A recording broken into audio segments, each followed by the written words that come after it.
మెదక్ జిల్లా నర్తాపూర్ మండలం నారాయణపూర్లోని tribal welfare residential junior కళాశాల పాఠశాలలో ఎలుకలు బీభత్సం సృష్టిస్తున్నాయి.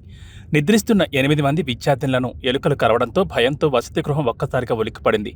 విద్యార్థులు గాయపడినప్పటికీ ఈ విషయం బయటకు పొక్కకుండా సిబ్బంది తీవ్రంగా ప్రయత్నించినట్టు తెలుస్తోంది. విషయం తెలిసి నిలదీగా విద్యార్థులకు టీటీ ఇంజెక్షన్లు వేయించామని సిబ్బంది తెలిపారు. అయితే ఈ ఘటనపై ప్రిన్సిపల్ లలితాదేవి వ్యవహరించిన తీరు మరింత వివాదాస్పదంగా మారింది. మీడియాతో మాట్లాడిన ఆమె గతంలో 3 పాములను చంపామని, ఎలుకలు కరవడం చాలా చిన్న విషయం అంటూ నిర్లక్ష్యంగా వాగ్వాదాన్ని దిగారు. వసతి గృహాల్లో పారిశుద్ధ్య లోపం, విద్యార్థుల భద్రతపై అధికారుల నిర్లక్ష్యం మరోసారి ఈ ఘటనతో బయటపడింది.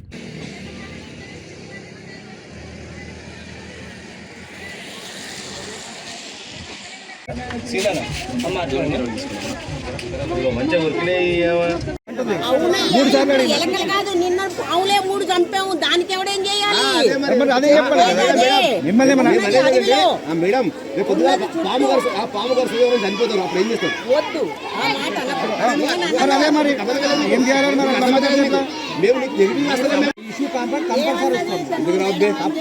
ఎవరైతే చెప్పరా, వేరే వాళ్ళకి చెప్పరా? అదేనండి, ఎందుకు చెప్పరు?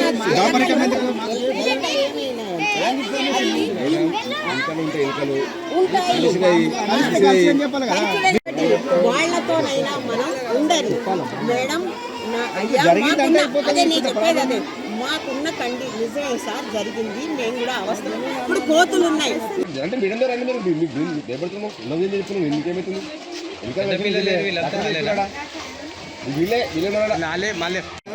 అంతేనా కాదా? కలుస్తున్నాయి అందుకని చెప్పి అది కాదయ్యా, ఆడుకోలేనయ్యా. అడవిలో ఉంది సొంత బిల్డింగ్ మాకు కూడా చేసే విషయము. అదే నేను చెప్తున్నాను. ఎవరు పెద్ద నాకు 540 మంది పిల్లల్లో నేను అవస్థ పడుతున్నా.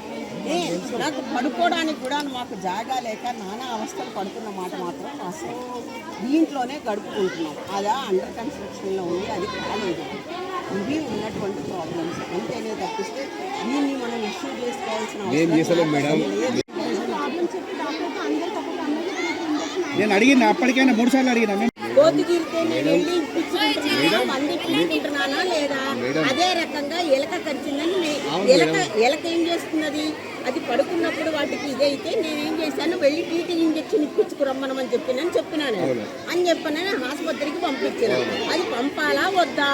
పంపకపోతే మళ్ళీ మనం ఊరుకుంటామా? అలా కాదు, వద్దని నేను అనను. ఎందుకు చెప్తలేరు? ఎలక కరిచింది అంటే లేదు.